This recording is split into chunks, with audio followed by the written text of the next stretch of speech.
تبسم للحياة تساءل قل أين الطريق لا تحزن تفاءل هو الله يرضيك Bismillahirrahmanirrahim. Assalamualaikum warahmatullahi wabarakatuh. Alhamdulillahi rabbil alamin. Wassalatu wassalamu ala sayyidil mursalin sayyidina wa maulana Muhammadin wa ala alihi wa sahbihi ajma'in, amma ba'd. Jamaah sekalian yang saya cintai, saya hormati dan saya banggakan, doa saya mudah-mudahan kita semuanya yang hadir pada malam hari ini ataupun yang tidak sempat hadir, mudah-mudahan kita semuanya selalu ada di dalam lindungan Allah Subhanahu wa taala.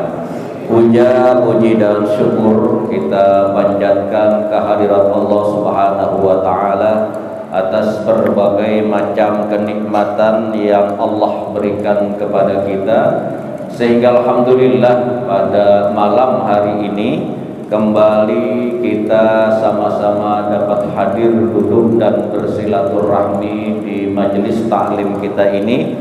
Mudah-mudahan hadirnya kita, duduknya kita, ngaji dan silaturahminya kita kesemuanya akan mendapat ganjaran dan balasan pahala dari Allah Subhanahu wa taala. Allahumma salli ala sayyidina Muhammad wa ala ali sayyidina Muhammad. Salawat dan salam kita sampaikan, kita hadiahkan dan kita persembahkan kepada junjungan kita Nabi besar Muhammad sallallahu alaihi. Jamaah sekalian yang saya cintai dan saya hormati, sejenak kita pasang telinga kita, kita buka pintu hati kita simak apa yang akan kita kaji pada pengajian kita di malam hari ini. Bapak Ibu yang memuliakan dan dimuliakan Allah, satu hari Nabi Allah Ibrahim alaihi salam, beliau ada di tepi pantai. Kemudian beliau memperhatikan di tepian pantai itu ada bangkai seekor keledai, ada bangkai seekor himar. Ketika ombak datang, maka bangkai itu dimakan oleh binatang laut. Kemudian ketika ombak itu surut, bangkai itu pun dimakan oleh binatang yang ada di darat. Habislah bangkai itu, tinggal hanya sisa-sisanya saja. Dari sisa-sisanya itu pun kemudian turun berbagai macam jenis burung yang memang memakan bangkai. Akhirnya lam yatur syai'an, enggak ada sisa sama sekali dari seekor bangkai keledai itu. Kejadian itu pun diperhatikan oleh Nabi Ibrahim alaihi salam. Dalam benaknya Nabi Allah Ibrahim, beliau yakin sehancur-hancurnya sudah itu bangkai yang dimakan binatang darat, yang dimakan binatang udara sampai tidak tersesat. Nabi Allah Ibrahim yakin bahwa Allah Subhanahu wa taala itu mampu akan menyatukannya lagi karena keimanannya. Tetapi Nabi Allah Ibrahim itu kepengen ngelihat bagaimana Allah Subhanahu wa taala membangkitkan, menyatukan dan menghidupkan kembali sesuatu yang sudah mati. Nah, inilah malam hari ini kita coba kaji beberapa ayat Al-Qur'an dalam masalah ini. Di dalam Al-Qur'an, dalam surah Al-Baqarah, Allah Subhanahu wa taala berfirman, "Wa idz qala Ibrahim rabbi arini kaifa tuhyil mauta." Dan ingatlah ketika Ibrahim berkata, "Ya Rabb, arini kaifa tuhyil mauta." Ya Allah, perlihatkanlah dengan mataku. Artinya dengan mata, bukan dengan keyakinan. Karena kalau keyakinan Nabi Allah Ibrahim sudah yakin banget. Tapi Nabi Allah Ibrahim alaihissalam memohon, meminta kepada Allah, Rabbi arini kaifa tuhyil mauta, ya Rabb, perlihatkan dengan mata kepalaku ini kaifa tuhyil mauta, bagaimana engkau ya Allah menghidupkan sesuatu yang sudah mati.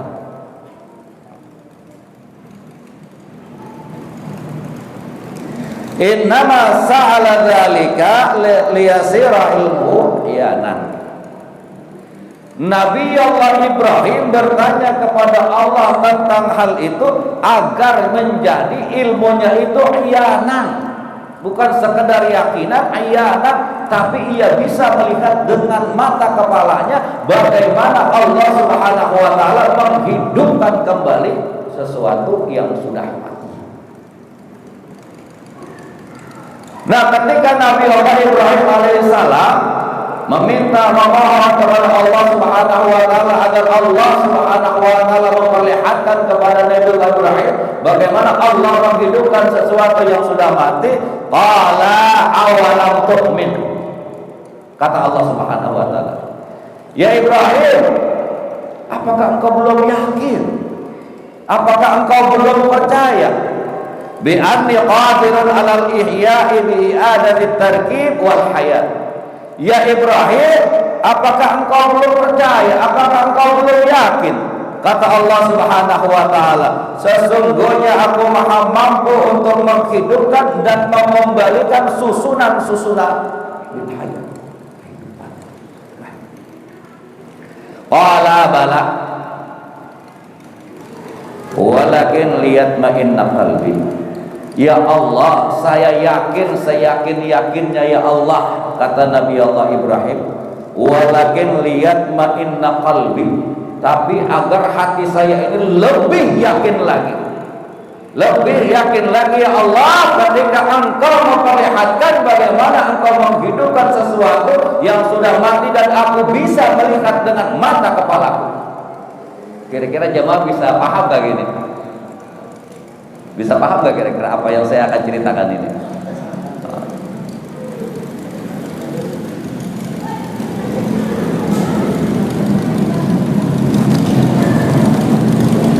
Ai bala amantu walakin sa'altu li azida basiratan wa sukunul qalbi bi idafatil iyan ilal wahyi. Ya Allah, amantu, aku sudah percaya ya Allah, aku sudah yakin seyakin-yakinnya di dalam hatiku ya Allah bahwa Engkaulah yang maha menghidupkan segala sesuatu, yang menghidupkan apapun yang sudah mati. Tapi aku bertanya kepadamu ya Allah agar hatiku lebih tenang lagi karena aku bisa melihat langsung dengan mataku bagaimana Engkau ya Allah menghidupkan sesuatu yang sudah mati.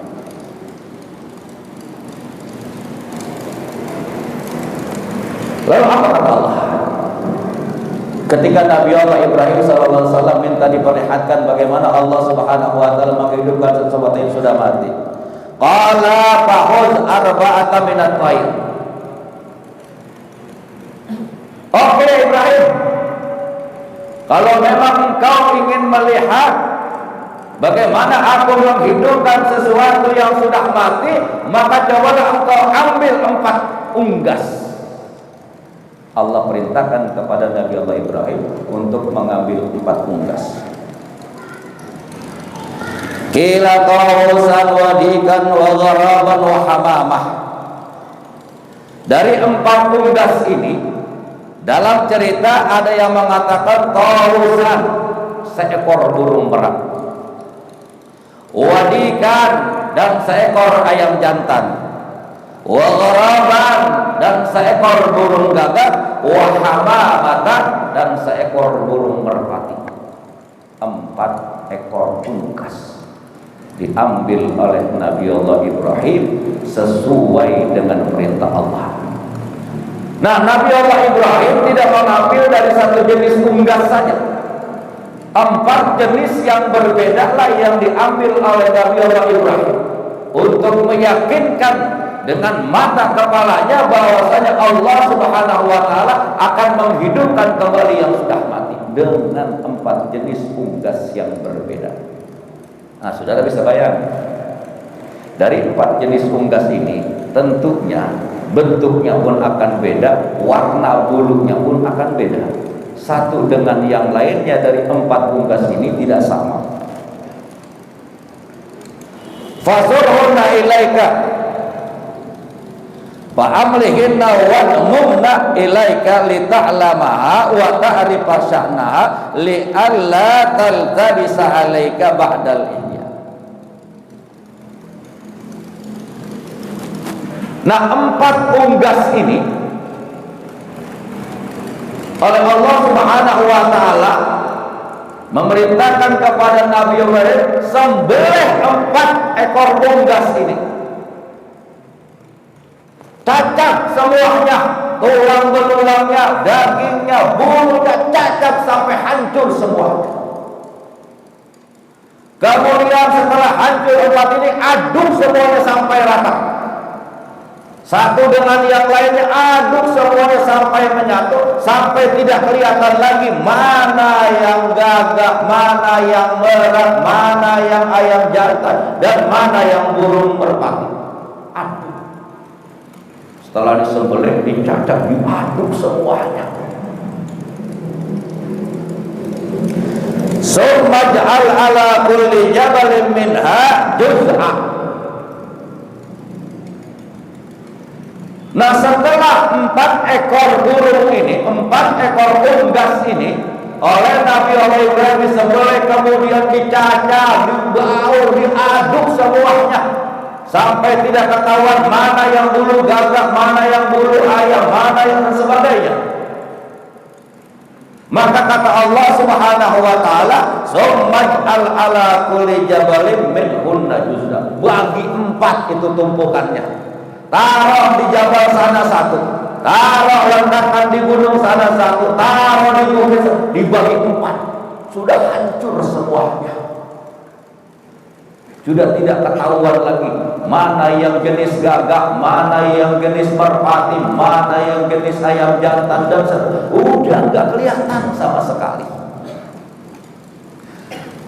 Akhirnya oleh Nabi Allah Ibrahim alaihissalam, apa yang diperintahkan oleh Allah dilakukan semuanya itu. Dari 4 jenis burung yang sudah diaduk, yang sudah tidak bisa ketahuan mana satu dengan yang lainnya, oleh Nabi Ibrahim dibagi 4, taruh di atas 4 gunung. Lalu apa? Kata Allah Subhanahu wa taala, "Sumatuhunna kullahunna ta'alina biiznillah ya'tinaka sa'ya." Ya Ibrahim, kalau 4 unggas ini sudah kau cacat sehancur-hancurnya, kau aduk selembur-lemburnya, kemudian kau bagi 4, kau pisahkan dengan tempat yang berbeda dari 4 gunung itu, maka kata Allah, "Sumatuhunna", panggil 4 burung itu. Kullahunna, katakan kepada 4 ekor itu, ya Ibrahim, ta'alina biiznillah, coba kalian 4-4-nya kemari dengan izin Allah. Ya'tinaka sa'ya.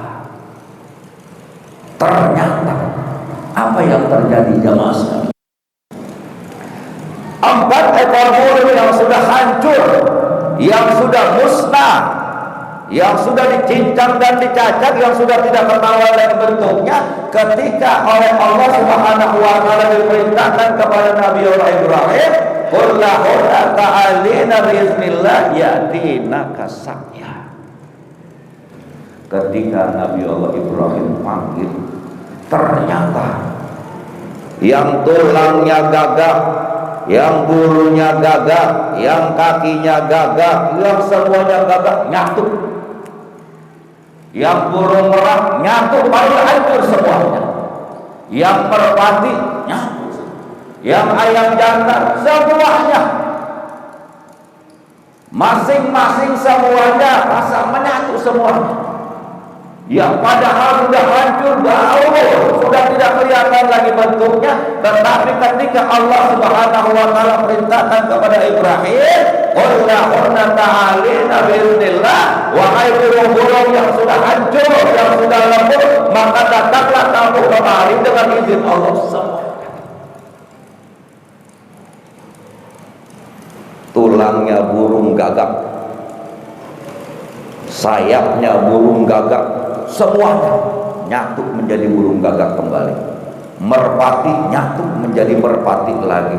Kemudian merak, semuanya masing-masing menemukan tubuhnya masing-masing. Yatina kasaya, ya Ibrahim perhatikan itu. Yatina kasaya, empat-empatnya itu akan kembali utuh, akan datang menemui engkau ya Ibrahim. Oh, ternyata empat-empatnya yang sudah hancur itu datang ke depan Ibrahim. Inilah kekuasaan Allah. Innallaha qadirun ala kulli syai'. Allah Maha mampu atas segala sesuatunya. Lalu apa pelajaran? Pelajaran apa yang bisa kita ambil? Hikmah apa yang bisa kita ambil dari kajian kita pada malam hari ini, dari tentang ceritanya Nabi Allah Ibrahim ini? Saudaraku sekalian yang dimuliakan Allah, ketika kita dipanggil oleh Allah Subhanahu wa taala, ketika kita meninggal, ketika kita dikafani, kita dimandi, kemudian dikafani, disalati, kemudian dikuburkan. Selang beberapa saat kemudian, maka tubuh kita yang dulunya utuh seperti ini, maka menjadi santapan cacing tanah. Hancur semuanya badan kita, hancur semuanya tubuh kita, hancur semuanya tulang belulang kita. Dan ternyata tidak selesai sampai di situ. Suatu saat nanti kita pun akan dibangkitkan dari alam kubur kita dalam keadaan yang sempurna. Padahal saat di dalam kubur, tulang belulang kita sudah hancur, daging sudah tidak ada, isi perut sudah tidak ada, hanya tinggal tengkorak. Nah, dari kejadian ini, maka hendaknya lah kita sebagai umat Islam, sebagai umat yang beriman kepada Allah Subhanahu wa taala, bahwa saat kita hidup di dunia ini jangan terlena, jangan tertipu, jangan terbuai dengan tipu daya keindahan dunia ini. Satu saat dunia akan kita tinggalkan, suatu saat dunia yang kita cintai ini akan kita tinggalkan. Kembali kita ke alam kubur, kita menjadi bangkai, dan satu saat kita akan dikembalikan lagi. Kita akan dibangkitkan dari alam kubur kita. Nah, ma'asyiral muslimin rahimahullah, sebelum kita dipanggil oleh Allah Subhanahu wa taala, selagi hayat kita ini masih dikandung badan, semasih ruh ini menyatu dengan jasad kita, persiapkan untuk kehidupan kita di alam barzakh, persiapkan kehidupan kita kelak di akhirat pada kehidupan yang abadi. Tidak ada harta benda yang kita bawa saat kita meninggal dunia, tidak ada kekayaan, tidak ada pangkat, tidak ada jabatan yang kita bawa. Yang bisa menyelamatkan kita hanya satu, a'malus salihah, amal yang saleh yang diterima oleh Allah Subhanahu wa taala. Nah, pada saat kita masih diberikan kesempatan, pada saat kita masih hidup di dunia ini, berbekal dan berbekallah untuk kehidupan alam barzakh kita, untuk kehidupan alam akhirat kita. Tidak ada yang lain yang bisa menolong kita kecuali amalus salihah, amalan-amalan yang soleh. Dan mudah-mudahan seluruh amal ibadah yang telah kita lakukan semuanya diterima oleh Allah Subhanahu wa taala. Wassalamualaikum warahmatullahi wabarakatuh.